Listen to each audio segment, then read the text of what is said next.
My plan to build something like this, a small studio made mostly of stone, in a place like this, where it's rocky and steep, now depends on this, which if you knew what was in this crate, you would probably question my judgment and you'd have good cause.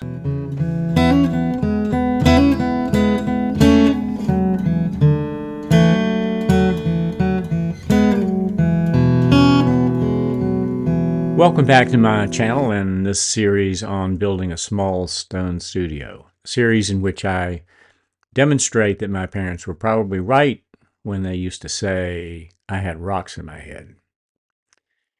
If you saw my first episode, you'll probably remember that my biggest problem is getting materials, water, and tools up this steep, rocky slope. Now you might say, why not buy a nice ATV, maybe a good used ATV, because that's what people use to traverse this kind of terrain and tow things up the hill. But ATVs are not allowed in my neighborhood, which is suburban, not rural. And presumably that's because they're noisy, or at least because the people who wrote the restrictive covenants think they're noisy. So I have to look for a way to get around that. And it occurred to me that maybe I should look at electric vehicles, which are quiet. So what are my options for electric off-road vehicles? Well, there are no ATVs, regular four-wheelers, except those designed for kids in the US right now. There are some in foreign countries. So we can buy something like a Gator, $15,000, or one of the really cool UTVs, which are even more expensive. They would certainly do the job. Big towing capacity, four-wheel drive. Yeah, they're cool. And there are some off-road golf carts now that are slightly less expensive, but they seem to work fine and they can do the job. And some of them are popular with hunters because they're quiet and they can sneak up on the game. But I'm not a hunter, and if I tried to buy one of these and then resell it, I have no idea what the used market would be. I'd probably lose my shirt. So I was kind of stuck. I mean, what am I going to do about this? And I thought about it for a while, and then I came up with a crazy idea. And if it seems crazy to you, then blame it on Felix, the dog, because Felix likes to play in the yard. And that made me think, I like playing in the yard with Felix and having some grass, and I don't even mind mowing it. Except sometimes I do mind because it takes almost 2 hours. We have about an acre of grass. And I thought, maybe it'd be nice to have a riding lawnmower. And then I thought, some people use lawn tractors to tow things around, like mulch or firewood.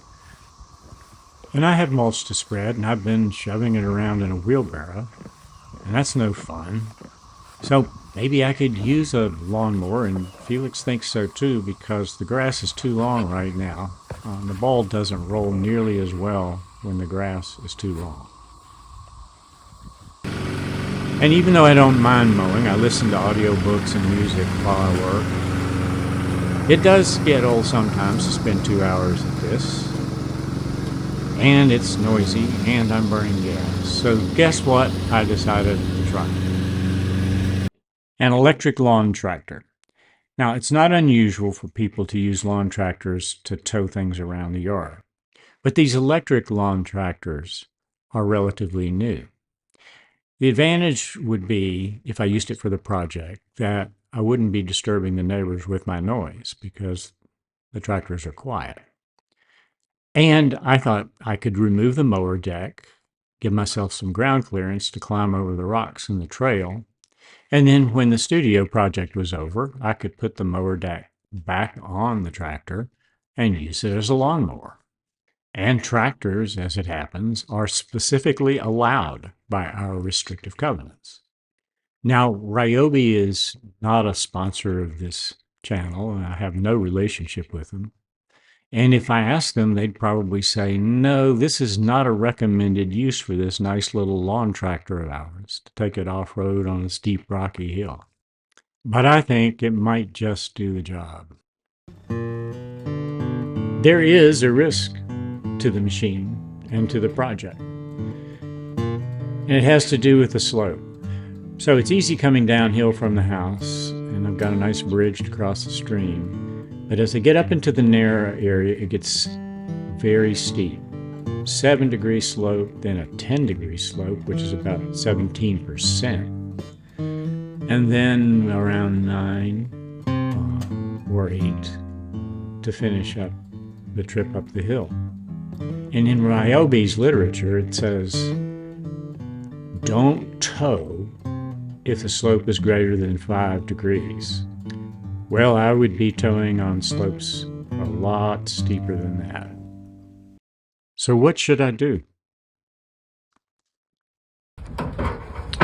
So, of course, I took the chance, and here it is.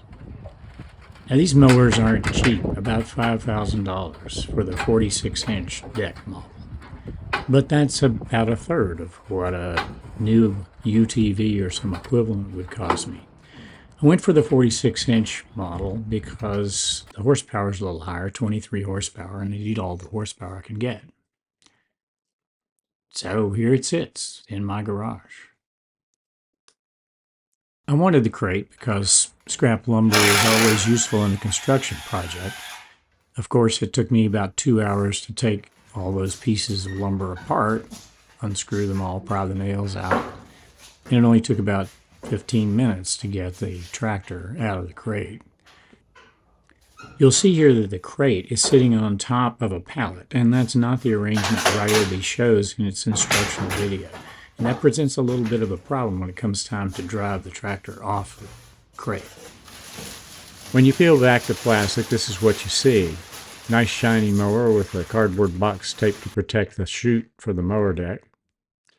Now there was some signs of damage to the crate because in spite of the fact that the sign says lift here only, somebody tried to lift it above that.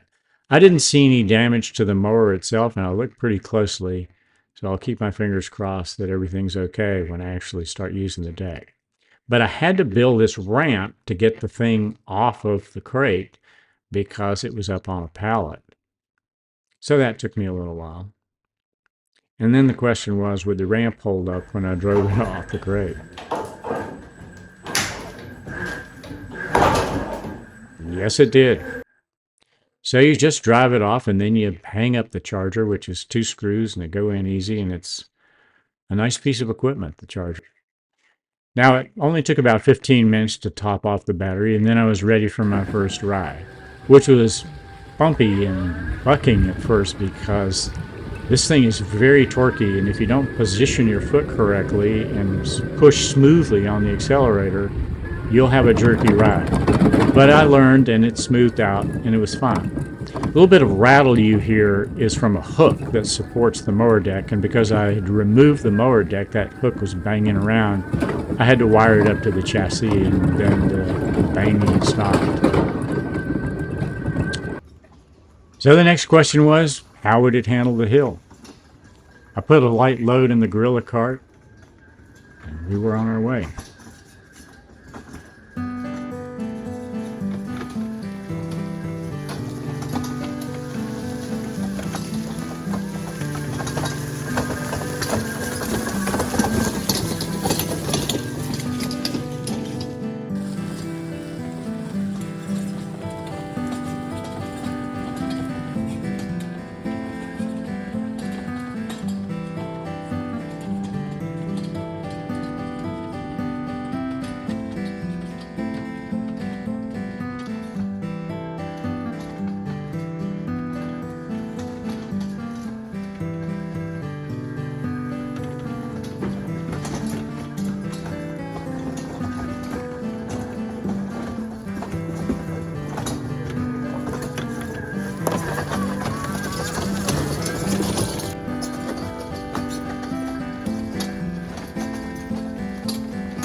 So I was pretty happy because that tractor made it up the hill with no problem.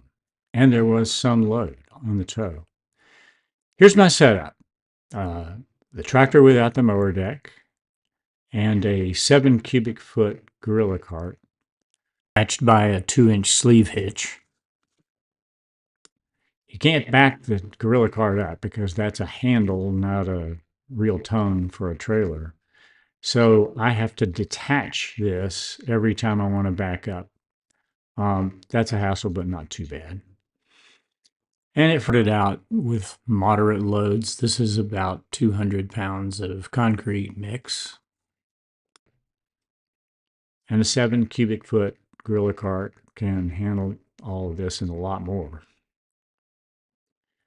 The little cargo bed at the back of the trailer is rated at 50 pounds. So with the water and a couple of tools, that's about what I've been putting in that bed. I can drive it almost all the way to the site. It gets too rocky at the very end, so I still have to kind of drag the concrete mix up the hill to the storage area. And then I have to detach the cart when I'm finished and back the tractor up, reconnect the trailer before I head down the hill. So I should do a quick 6-week review of this machine. Every day I load it up like this, and it's a real pack mule. So far it's given me no complaints, no problems, and it's done the job. I'm always carrying something up the hill in the gorilla cart, several bags of concrete or mortar or both, my tools, and then water, and my tripod, and water bottle, snack. It's dirty because it's dirty work. And under the hood, I keep my battery-powered skill saw.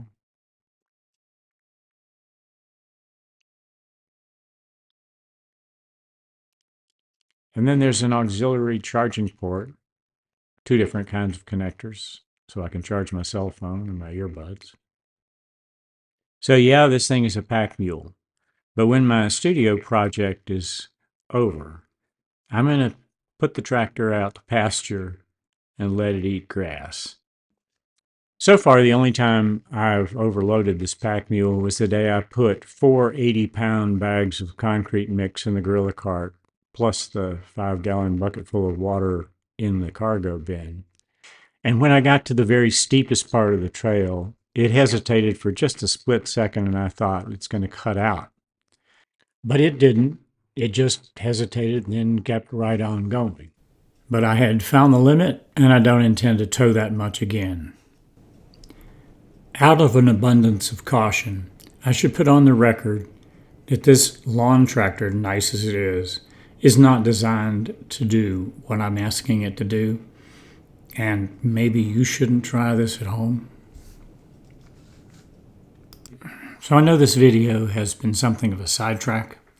We've been talking about how to solve a particular problem and not so much about the build.